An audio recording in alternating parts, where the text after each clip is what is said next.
A paz de Cristo Jesus para o teu coração.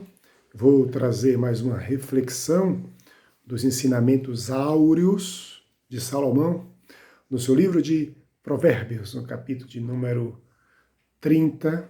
Inclusive, esse capítulo 30 tem como epígrafe as palavras de Agur.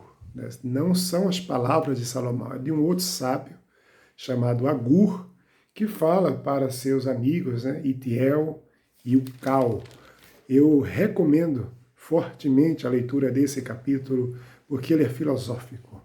Ele é de uma riqueza filosófica, gramatical, de pensamento e reflexão sem igual, de maneira ímpar. As escrituras sagradas, gente, elas são fantásticas. Vale a pena a gente ler, vale a pena a gente refletir e colocarmos em prática os ensinamentos que se encontram aqui. Vamos ter os ensinamentos de Jesus, vamos ter ensinamentos apóstolos, dos profetas, dos reis, pessoas que viveram, tiveram grande experiência que até hoje, e seus ensinamentos, suas experiências servem também para as nossas vidas. Esse capítulo eu gostaria de comentar ele todinho, passo a passo. Ficaria um vídeo muito longo, mas eu vou focar em apenas alguns versículos, ou alguns versos, de provérbios, alguns pensamentos. Depois eu volto a comentar novamente sobre outros textos aqui. E o capítulo 30 e versículo 24, Salomão diz assim: estas 4 coisas são das mais pequenas da terra, mas sábias, bem providas de sabedoria. Então, que 4 coisas são essas? A primeira coisa é as formigas. Ele diz, são um povo impotente. Ou seja, povo fraco, uma população débil. Entenda aqui povo como sentido de população. Todavia, aí vem uma ressalva. No verão preparam a sua comida. Ou seja, apesar de a formiga, ou as formigas serem fracas, serem débeis, facilmente elas são abatidas, mas elas têm algo interessante que chama a atenção de Agur, dos sábios, que é a sua prudência. Elas se preocupam em, no verão, ter reservas de alimento para que no inverno, nos tempos de grandes chuvas, que elas não podem sair para colher seus alimentos, elas têm nas casas delas. Elas podem se alimentar. Isso fala de reserva, isso fala de sabedoria, isso fala de prudência. Isso fala de nos prepararmos nos dias de paz para os dias de guerras. E nos prepararmos nos dias da abundância para os dias da escassez. Se vocês observarem, na história houve sempre crises. Crises de alimentos, crises de doenças, e hoje a sociedade ela não está livre também disso. Muita gente vive como se as crises não fossem bater às suas portas. Mas, de fato, esses últimos anos aí da pandemia, nós vimos que ela bate nas portas de muitas gerações. Então, nós precisamos nos preparar. Preparar para o dia mau, assim como a formiga. Então, a formiga, a gente está aprendendo com ela, um grande exemplo. Veja como é que ela faz. Ela se prepara no verão, tem reserva de alimento, para que nos dias da dificuldade do inverno, que não pode sair, ela tem em casa. Na nossa vida prática, estaria falando de a gente ter reservas financeiras. Então, é importante que você não gaste tudo que você ganha, sempre que possível. Tente ter aquele famoso pé de meia, isso é muito importante. Porque no dia mau você pode precisar e você vai ter de reserva. E pode acontecer de você contar com amigos, com conhecidos e ninguém poder te ajudar.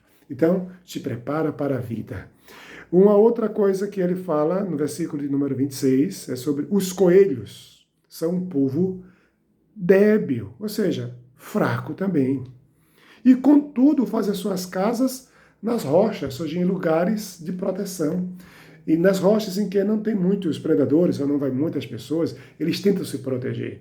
Lá nas rochas é que eles fazem. Então, uma grande lição também que nós viemos aprender aqui é com os coelhos.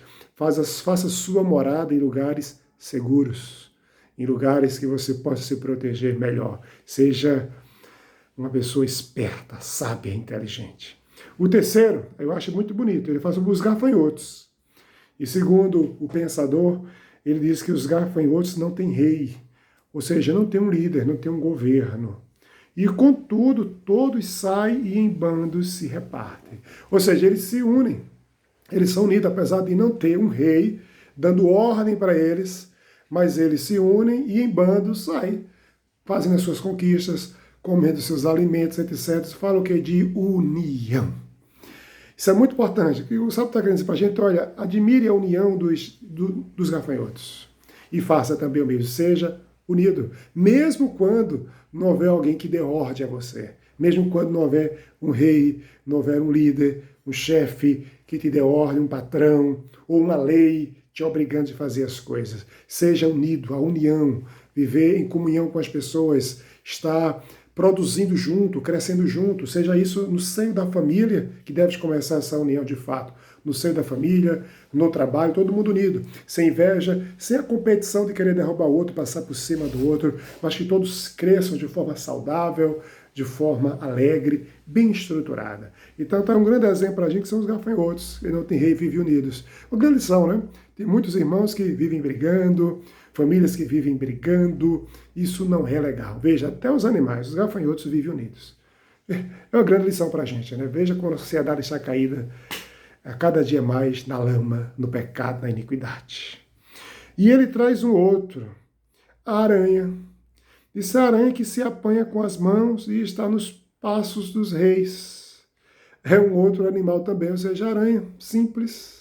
Em outra versão, na versão da linguagem de hoje, ele fala, é traduzido como as lagartixas, que qualquer um pode pegar, e ele está no palácio dos reis, ou seja, está em lugares bons, lugares confortáveis, lugares que têm banquetes, lugares de refúgio, de aparentemente segurança para ela, né? Está lá em cima das maiores alturas, e ele fala da aranha, animais. Vocês observarem, ó, que ele falou formiga, falou do coelho, ele falou aqui do gafanhoto, são animais fracos, né, que são facilmente abatidos, mas todos eles têm uma expertise, e nós devemos aprender também com eles. Então tá aí esse grande ensinamento, né, desse sábio Agur, foi anexado aqui aos escritos de Salomão, pela sua importância, a sua reflexão.